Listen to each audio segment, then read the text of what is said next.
Germany's incoming chancellor, Friedrich Merz, says he no longer believes US security commitments to Europe can be taken for granted. And that has led to doubts about the future of the US nuclear umbrella for Germany. That in turn has reignited a debate in Germany and beyond about rethinking Europe's nuclear setup. France testing its M51 missile, capable of carrying a nuclear payload to Moscow. Along with the UK, France is the only European country with nuclear weapons. With the US now increasingly looking like an unreliable partner, France is pushing for an idea that until recently seemed unthinkable, providing the European Union with nuclear deterrence independent from the US. Let's be clear about the situation we've been in for 3 years. Why are Europeans and others in this situation with regards to Ukraine? Because the aggressor is a nuclear power. So it's quite legitimate that Europe should generally consider nuclear deterrence for itself. Russia, right on the EU's doorstep, has nearly 6,000 nuclear warheads, the most in the world. Since the 1950s, the US has deployed nuclear weapons in Europe, offering protection, now stationed in Belgium, the Netherlands, Italy, Germany, and Turkey. But with the US commitment to European defense in doubt, many are looking to France and the UK, with 225 and 290 warheads apiece. But even those much smaller numbers compared to Russia are misleading. The UK is reliant on the US for its Trident missiles, leaving France as the only truly independent nuclear power. France's nuclear missiles are mounted on submarines and Rafale fighter-bomber aircraft, which would be much more relevant for Europe. Analysts say creating a nuclear umbrella would require it to deploy Rafales like these across the continent. France would likely need to expand its fleet to do that, at significant cost, which could be shared by European allies.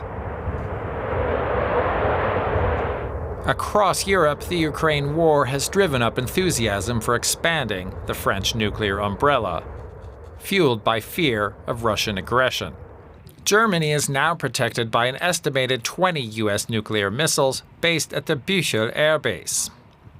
That base was once the target of peace protests because of those missiles, but recently Germany's likely next chancellor warned about the reliability of the US. We have to be prepared for the fact that Donald Trump will no longer unconditionally honor the NATO treaty's promise of mutual assistance. That's why I think Europeans really now have to make a big effort to at least be in the position to defend the European continent on their own. A major turnaround for nuclear-averse Germany, and a sign of the fear that's taken over Europe since Donald Trump took office. Let's bring in Frankziska Stärk from the Institute for Peace Research and Security Policy at the University of Hamburg. Welcome, Frankziska. Germany's incoming chancellor, Friedrich Merz, is clearly doubting the reliability of US security guarantees. Does that already negate the US nuclear umbrella? And does that mean that Germany needs a plan B? I mean, obviously, it's smart to think about ways how Europe can defend itself alone, given these really clear signs of a US strategic retreat. But I'm not convinced the focus should be nuclear here rather than conventional. The thing with these so-called nuclear umbrellas is that they are inherently tricky because you have to kind of like convince as the protector, the adversary, that you are willing to risk catastrophic damage to your own country for the sake of another country. So to build these arrangements takes time, and they are really hard to be made credible. So for German politicians, actually openly questioning the US umbrella is politically sensitive. Because obviously, you know, like if you go shop around elsewhere for nuclear protection, that might have an impact on how credible you are perceived to be like abiding to the arrangement you have. And the thing is here, of course, there's a reason why Friedrich Merz actually only mentioned supplementing the US shield when suggesting nuclear talks with France and UK, because he's quite bold, but he still seems to be cautious a bit. Right, but I mean, given the shifting international landscape, the speed at which things are changing, presumably it would be sensible, to say the least, to think about conventional as well as nuclear at the moment? I mean, that's what people are doing, right? I'm just like not convinced that it will be like that a major shift that we probably sometimes think, because if we actually look at the European options on the table, they are rather limited. We have, of course, the whole talk about the European dimension of the French nuclear arsenal. But let's be a little bit realistic here. The French nuclear arsenal is really there to protect the vital interests of France. This is what they have been kind of like saying for decades now. So there are not really like a lot of options on the table. They say, well, when it comes to really like embedding the French arsenal in the EU context, that's not really an option. And they will also. Why is that not an option, if I can ask you that? Why would that not be an option? Because obviously France has been suggesting this idea to Germany for several years already. Now Merz is taking that seriously and wants to talk about that idea. So why are you saying that would not be an option? I mean, what they offer is rather a strategic dialogue and not really a sharing arrangement similar to the one we see with NATO. So when it comes to really the fabrication of these weapons, the use of the weapons, and also this idea that is floating around about, like stationing them outside of the French territory, that is actually not what Macron has been offering. So what he is offering is really a strategic dialogue about basically kind of like broadening the vital interests of France and having a discussion about, okay, what actually is encompassed in this vital interest of France. And here you have, of course, options.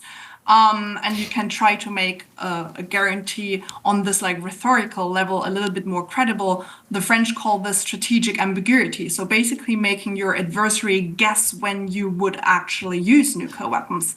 Now, Germany is rather close to France, so we might fall in the scope, but then our eastern neighbors, for example, they are rather, like far away.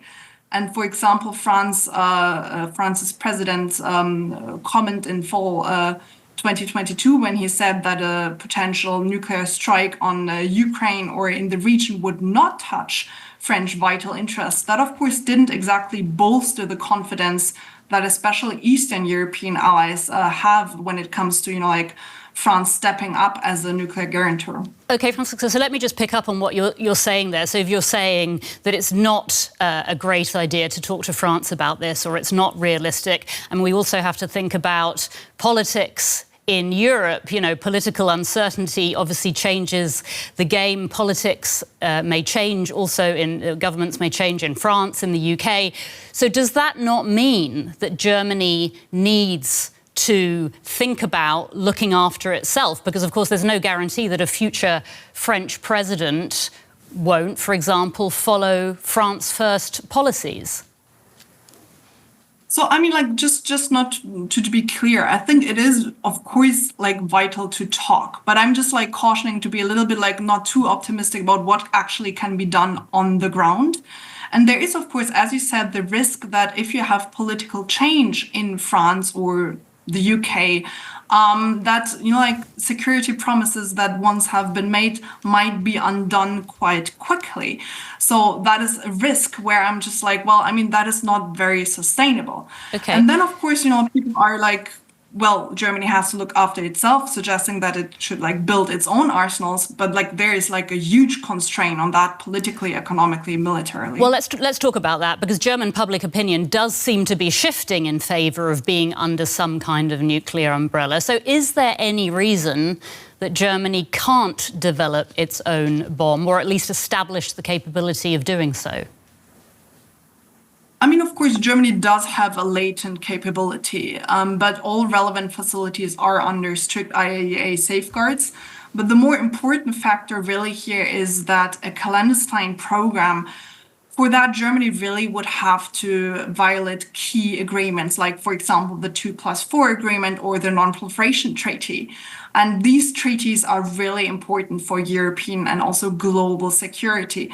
And thus far, there is only one country that has left the non-proliferation treaty, and that is North Korea. So I'm just saying I'm not sure we should be the second North Korea. And these non-proliferation norms are quite important because ultimately more fingers on more red buttons won't make the world safer on a global scale. So I'm just saying, like, if we have these people suggesting Germany arming itself, to really keep this a little bit in the back of our minds. Frankziska Stärk from the University of Hamburg. Frankziska, thanks so much for your time. Of course, thank you.